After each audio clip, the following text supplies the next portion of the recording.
नहीं, भ्रष्टाचार पे तो नरेंद्र मोदी जी का एक ही नारा है, जो इस देश का सबसे बड़ा भ्रष्टाचारी वो भारतीय जनता पार्टी का सबसे प्रमुख पदाधिकारी। मुंह में राम बगल में छुरी वाली परिभाषा रखते हैं। एक तरफ से कहते हैं भ्रष्टाचार से मुक्त करेंगे, लेकिन वो दरअसल बताते नहीं है कैसे।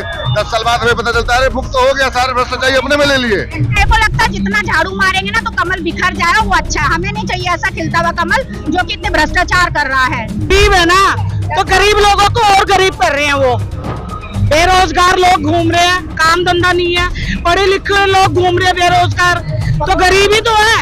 अब मोदी जी गरीब है तो जनता भी गरीब है। दिल्ली के 2 करोड़ लोग केजरीवाल है।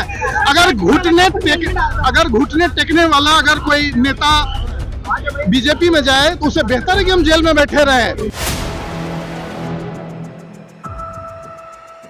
24 के चुनाव में भ्रष्टाचार क्या बड़ा मुद्दा रहने वाला है? हाँ, बिल्कुल रहेगा। जिस तरह से सुप्रीम कोर्ट के ऑर्डर को केंद्र सरकार ने बाईपास करके निर्मला सीतारमण के अंतर्गत फाइनेंस मिनिस्ट्री आती है और एसबीआई वालों ने कोर्ट के अंदर चीज को टरकाने की कोशिश करी, वो सारा देश उसको देख रहा है। मुद्दा तो रहा है, 14 से रहा है, लेकिन हमने देखा ये मुद्दा पीएम मोदी की एक तरीके से ब्रह्मास्त्र रहा है और उन्होंने इसी मुद्दे को उठा करके 2 बार सत्ता बनाई है, 2 बार सरकार बनाई है। लेकिन क्या तीसरी बार आपको लगता है विपक्ष प्रधानमंत्री मोदी पर इस मुद्दे को लेकर के हावी होगा? हाँ, इस बार तो होगा, क्योंकि जनता जो है ना महंगाई से त्रस्त है, बेरोजगारी दर जो है बढ़ती जा रही है, हंगर जो है उसमें हमारा देश काफी नीचे पायदान पे आ गया है। ठीक है ना, महंगाई कम होने का नाम, हम तो चलो शहरों में रहते हैं नहीं पता लगता, पर असल जीवन में जो देहात के लोग हैं, जो गरीब आदमी है, वो ज्यादा गरीब हो गया है। ज्यादा गरीब हो गया है। मुद्दे हैं तमाम, लेकिन लगता है भ्रष्टाचार को लगातार 14 से अब तक भुनाने की कोशिश पीएम मोदी कर रहे हैं और एक बार फिर वही चीज हमें देखने को मिल रही है और विपक्ष को जो है दबाने की, हटाने की कोशिश हो रही है। नहीं, भ्रष्टाचार पे तो नरेंद्र मोदी जी का एक ही नारा है, जो इस देश का सबसे बड़ा भ्रष्टाचारी वो भारतीय जनता पार्टी का सबसे प्रमुख पदाधिकारी। ये बहुत स्पष्ट हो गया और इसके तमाम एग्जाम्पल भी आपको आ गए होंगे। आपने देखा होगा अशोक चाणक्य जिसपे आदर्श घोटाला था, उसको राज्यसभा का सांसद बना दिया। आप बताइए, आप असम में देख लीजिए हेमंत बिस्वा शर्मा को, उसको उठा के मुख्यमंत्री बना दिया। तो ये तो नारा बिल्कुल स्पष्ट है कि इस देश का जितना बड़ा भ्रष्टाचारी वो भाजपा का उतना बड़ा पदाधिकारी, ये बिल्कुल स्पष्ट। और नरेंद्र मोदी जी तो मुंह में राम बगल में छुरी वाली परिभाषा रखते हैं। एक तरफ से कहते हैं भ्रष्टाचार से मुक्त करेंगे, लेकिन वो दरअसल बताते नहीं है कैसे। 10 साल बाद हमें पता चलता है मुक्त हो गया, सारे भ्रष्टाचारी अपने में ले लिए। अब ना सीबीआई जांच करेगी, ना ईडी जांच करेगी, ना इनकम टैक्स जांच करेगी, ना कोई विभाग जांच करेगा, हो तो गया सब कुछ क्लियर। नड्डा जी कह रहे हैं विपक्षी दल के तमाम नेता या तो बेल पे या जेल पे भ्रष्टाचार के आरोप। चूंकि नड्डा जी का नंबर आ गया है तो वो कहेंगे। अब नंबर ऐसे आ गया कि जैसे हमने बताया कि दिल्ली का शराब घोटाला सही मायने में जो जहां मनी ट्रेल नहीं मिल रहा था, ये गलत जगह खोज रहे थे। अब जब गलत जगह खोज रहे थे, आज भारतीय जनता पार्टी में वो ट्रेल मिल गया। अब ट्रेल मिला है, तलवार लटकी हुई है जब जेपी नड्डा साहब पे। अब जेपी नड्डा जी अपने दिन गिन रहे हैं, आज गिने, कल गिने, परसों गिने, सरकार बदल गई तो जेल जाना तय है, क्योंकि इलेक्ट्रल बॉन्ड के माध्यम से घोटालेबाज से पैसा लिया है। इलेक्ट्रल बॉन्ड के माध्यम से 3 लाख करोड़ पैसा अधिक। क्या विपक्षी दल इस बार भ्रष्टाचार को अपनी यूएसपी बना पाएंगे? एकदम बना रहे हैं, बिल्कुल। ये इस तानाशाह के खिलाफ बिल्कुल क्लियर सी बात है। अगर आप इस तानाशाह के खिलाफ आवाज नहीं उठाएंगे, और उठाए तो उसकी आवाज जेल में है, और नहीं उठाए तो इसको भारतीय जनता पार्टी में शामिल कर ले रहे हैं। और लोगों से आप क्या कहेंगे मैम, इस बार 24 में भ्रष्टाचार एक बड़ा मुद्दा रहेगा? बिल्कुल रहेगा, भ्रष्टाचार एक बहुत बड़ा मुद्दा है। ये बीजेपी जो है ना, ये भ्रष्ट है, बिल्कुल भ्रष्ट है। और वोट के जरिए लोगों अब बताएंगे, ये जवाब देंगे, वोट के जरिए देंगे हम लोग कि इनको किस तरीके से इन्होंने अरविंद जी को, इतनी अच्छी राजनीति है अरविंद जी ने करी है, पानी को लेके, बिजली को लेके, स्कूल को लेके, मोहल्ला क्लिनिक को लेके, और अभी हजार रुपए जो हैं उसको भी लेके महिलाओं के लिए। क्या इनको प्रॉब्लम क्या है? महिलाओं के लिए अगर इतना कुछ कर रहे हैं तो मोदी को दिख नहीं रहा है? अभी ये सब चीजों पे बोलते हैं। अभी लद्दाख में जो हो रहा है चीन, उस पे क्यों नहीं ये लोग बोला करते हैं? उस पे बोले ना ये लोग, उस पे तो कोई बात ही नहीं कर रही है। मोदी जी भ्रष्टाचार पे बोल तो रहे, एक्शन होगा, जबरदस्त एक्शन होगा। अभी कुछ गए हैं और कब होगा एक्शन? ये तो बताइए। तो हमेशा ही बोलते रहते हैं, इनका तो हमेशा का ही काम होता है कि एक्शन लेंगे, एक्शन लेंगे। कहाँ एक्शन ले रहे हैं? ये देखा अभी बोल रहे हैं आप लोग जितना उन पर कीचड़ उछालोगे कमल उतना ही खिलेगा। जितनी गालियां दोगे कमल उतना ही लोगों को पसंद है। नहीं, मेरे को लगता है जितना झाड़ू मारेंगे ना तो कमल बिखर जाएगा, वो अच्छा है। हमें नहीं चाहिए ऐसा खिलता हुआ कमल जो कि इतने भ्रष्टाचार कर रहा है। हमको बिल्कुल भी नहीं चाहिए कमल, और ना आए तो अब की बार अच्छी बात है। मोदी जी कहाँ भ्रष्टाचार, वो तो भ्रष्टाचार के खिलाफ गारंटी बताते हैं अपने आप। अच्छा, कौन सी एक गारंटी बता दो, उनकी खुद की गारंटियां नहीं है कि कौन सी गारंटी है? सारे जितने भी नेता हैं पैसे दे दे के सबको तोड़ रहे हैं, ये है वो, ये गारंटी है उनकी। मुझे नहीं लगता कि उनकी कोई गारंटी है। मोदी की गारंटी है कि एक्शन होगा भ्रष्टाचारियों पर और लगातार होता रहेगा। और अभी जो तस्वीर है वो सिर्फ एक ट्रेलर है, बड़ी पिक्चर 24 के बाद आएगी। भ्रष्टाचार सिर्फ अरविंद जी के साथ दिख रहा है, सिर्फ आम आदमी पार्टी में भ्रष्टाचार है, बीजेपी में भ्रष्टाचार नहीं है। सिर्फ उन्होंने तो अरविंद जी को मुद्दा बना रहे चुनाव के लिए। अब जो अगर मुद्दा बनाना था तो मणिपुर पे बनाते ना, जो बिना वस्त्र लेडी से घूमी थी उन पे बनाते ना, ब्रिजभूषण पे बनाते ना। अरविंद जी के ही पीछे पड़े हुए हैं। बीजेपी के अंदर लगता है मुद्दे पे बीजेपी बात नहीं करती है। हाँ जी, आपको लगता है क्या बीजेपी मुद्दों पर बात नहीं करती? नहीं करती। अगर मुद्दों पे बात करती तो महिलाओं के लिए सोचते। जो आज अरविंद जी ने इतना काम किया है, शायद ही किसी पार्टी ने काम किया है अभी तक।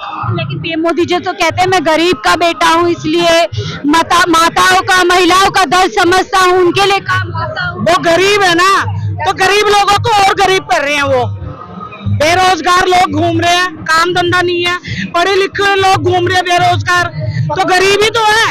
अब मोदी जी गरीब है तो जनता भी गरीब है। नहीं, गरीब ऐसे होते हैं 10 लाख का सूट पहनते हैं, अपनी फोटो अच्छी तरीके से खिंचवाते हैं। गरीब लोग तो हम जैसे देखो किस तरीके से बैठे हुए। 18 घंटे काम भी तो करते हैं। कौन सा काम करते हैं वो? कोई काम नहीं। कौन सा काम करा, एक काम बता दीजिए ना। आप क्या कहेंगे? भ्रष्टाचार मुद्दा है इस बार? बिल्कुल, भ्रष्टाचार मुद्दा होना भी चाहिए। देश को भ्रष्टाचार मुद्दे पे चुनाव भी लड़ना चाहिए, पर मुद्दा इस तरह का होना चाहिए जो केजरीवाल जी भ्रष्टाचार के खिलाफ आंदोलन से निकल के आज तक भ्रष्टाचार के खिलाफ लड़ रहे हैं। मोदी वाला भ्रष्टाचार मुद्दा नहीं होना चाहिए कि देश के अंदर जितने भी भ्रष्टाचारी हैं सबको पकड़ पकड़ के, डरा के, धमका के अपनी पार्टी में ला रहे हैं, उनको चुनाव लड़वा रहे हैं। ये भ्रष्टाचार का मुद्दा नहीं होना चाहिए। भ्रष्टाचार का मुद्दा वो होना चाहिए कि अगर भ्रष्टाचार किया है और साबित होता है तो उसको जेल में रखना है, ना कि बीजेपी में पकड़ के लाके बीजेपी में शामिल करा के उसको लोकसभा का चुनाव लड़वाना है। ये है मोदी की जो गारंटी की आप बात कर रही थी, उनकी गारंटी ये है कि सभी भ्रष्टाचारियों को बचा लिया जाएगा, लेकिन उनके लिए एक शर्त है, उनको एनडीए में आना होगा। केजरीवाल जी को इन्होंने किडनैप करके रखा हुआ है ताकि वो बीजेपी से समझौता कर लें या बीजेपी में विलय कर जाएं। अभी कुछ ही दिन पहले कोलगेट के आरोपी थे ये जिंदल साहब, उनको टिकट दे दिया 30 मिनट के अंदर में। तो ये भ्रष्टाचार केजरीवाल जी भी शामिल हो जाएंगे, घुटने टेकेंगे या बने रहेंगे? केजरीवाल एक नहीं है, वो एक नाम है। वो ये एक सामने खड़ा है आपका केजरीवाल। आप ये समझिए यहाँ जितने हैं ये सब केजरीवाल है। दिल्ली के 2 करोड़ लोग केजरीवाल हैं।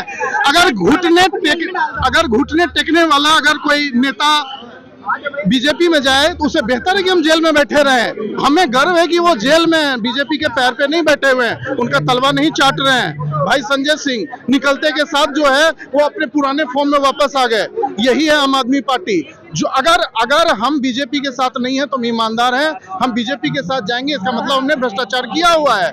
हमने क्यों डरे? जेल जाने कौन सी बड़ी बात है? यहाँ भगत सिंह चढ़ते चढ़ते फांसी पे चढ़ गए, हमें तो वो प्रेरणा मिली है सब में। इस बार लग रहा है 14 से देखिए 2 बार जो पीएम मोदी जी भ्रष्टाचार के मुद्दे को भुनाते हैं और जीत भी पा लेते, क्या इस बार विपक्ष को इसका फायदा मिलेगा? अब इनका नहीं, इनको विपक्ष, देखिए हमारा भी कुछ काम है। अभी हम राष्ट्रीय पार्टी बन चुके हैं तो पूरे देश की हम पर आस लगी हुई है।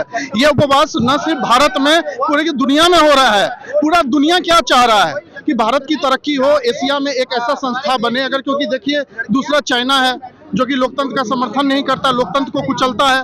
दूसरा एक और बात बोलता हूँ, दुनिया में तीसरा पुतिन पैदा न हो, बात को समझिए, ये पूरे दुनिया का चिंता है। अगर भारत में जिस तरह से संविधान को खत्म करके एक तानाशाह का जो छवि पैदा किया जा रहा है, उसमें यह दिक्कत होगा कि आप भारत का तो बंटाधार कर चुके हैं, बचा खुचा और कर दीजिएगा। प्रधानमंत्री जी दूसरे कार्यकाल में सिर्फ फोटो सेशन किए हैं। 10 लाख की सूट, 8,500 का हेलीकॉप्टर, 2.5 लाख का चश्मा, सोना का जड़ा हुआ सूट। ये आप मंदिर भी तो बनाए हैं। क्या बनाए हैं? 300 मंदिर भी तो बनाए बना देते हैं, चलिए ना, ये भी हम भी मंदिर बनाए ना। हम मेरे अपने गाँव चुनाव में भगवान श्री राम की कसम खा के कह रहा हूँ, मैंने भी राम मंदिर का निर्माण किया। ये कोई बात हुआ? 500 साल का पुराना मंदिर था, कई सालों से मंदिर नहीं। तो मंदिर ये बनवा है, मैं मंदिर करोड़ा में 2 साल तक मंदिर रहे। आप राम भक्त कहते हैं, आप राम से बढ़ के करोड़ों को मान रहे, आपने 2 साल तक मंदिर बंद कर दिए। बोलिए आप उस समय क्यों नहीं बोले लोग? करोड़ों में वही मोदी जी ने 2 साल तक मंदिर बंद करे थे मैडम।